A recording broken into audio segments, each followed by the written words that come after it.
She moved to undo my braid, allowing my thick curls to dance around my hips. "It's prettiest this way," she said softly, tousling the hair into controlled chaos. "I visited Daddy last night." "How is he doing?" I asked, my expression sobering as I turned to face her. My father, Tom Morris, the ex-cop, had been battling cancer in the mortal realm. Once we had a Fae healer assess him, they were confident that they could rid him of it, though it would be a process. The past 2 days he had spent all of his time in the hospital wing of the Grand Castle. His gaunt cheeks that had stuck out like sharp countertop edges were now filling, bringing his face into its previously handsome state. His haggard, cracking lips were plumping and regaining a blush, making his smile look less and less eerie with each passing day. "He is doing very well," Ava smiled sadly, adjusting her sky-blue gown. "The healing takes it out of him, though. He sleeps most days. It worries me, Eden. What if they are doing more harm than good?" "They would never do that, Ava." I lifted a hand to caress the delicate face of the 18-year-old, giving her my best smile. She threw her hands around my waist and buried her face into my chest. Understandingly, I ran my fingers through her soft hair, watching as the sunbeams danced through it.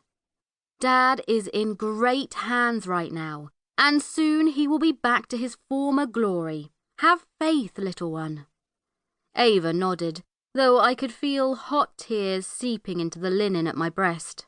A thought flitted through my memory that I should mention to her that her father was not mine, at least not biologically. Once she pulled her head back and I could see the wet streaks trailing her heart-shaped jaw, I knew that it was not the time. As I swept a thumb across her face to clean the tears, the door groaned open, exposing the commander of the guard. "It is time, Lady Eden," Azrael said, in a voice as deep as his lovely skin. His liquid gold eyes flicked from me to Ava. She quickly turned to mop the remaining droplets from her chin. Squaring my shoulders, I gave her a tender pat before strolling alongside the knight, turning to give Ava a small wave before pulling the door closed behind me. I hated to leave her that way. She hadn't made any friends in her new home, and I made a mental note to mention it to her after whatever today brought. "Is everything all right with Lady Evangeline?" Azrael surprised me with the question. Not that he wasn't a caring person, but because he didn't usually make small talk when we travelled the lavish hallways together. My eyes locked onto the thick sapphire runner that had been rolled the length of the hall. The grey stones beneath it were expertly constructed, not a single one out of place or dusty. With a shrug, I gazed into the brilliant eyes that were burning holes in my head. "She is worried about our father. Ava is tough, and I'm sure it will pass once the healers have him all fixed up. I wish I could do it to speed the process, but my witchy powers don't work when I want them to, it seems." A thoughtful expression passed over his perfectly proportioned face, his wide nostrils flaring a little. "In time you will harness the spells," he said matter-of-factly.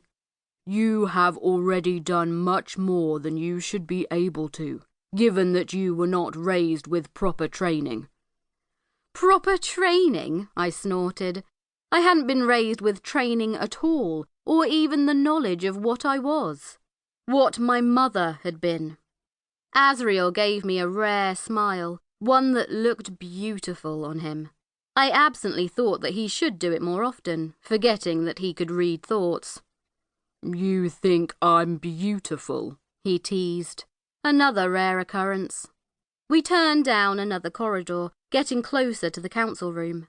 My heart started to thump faster in anticipation of what lay ahead. "Not as much as Ava does," I said, wishing I hadn't. I wasn't sure if my little sister wanted her infatuation with the elven seer broadcasted. Well, it was out there, nothing I could do about it. I wasn't positive that he didn't already know, being the one that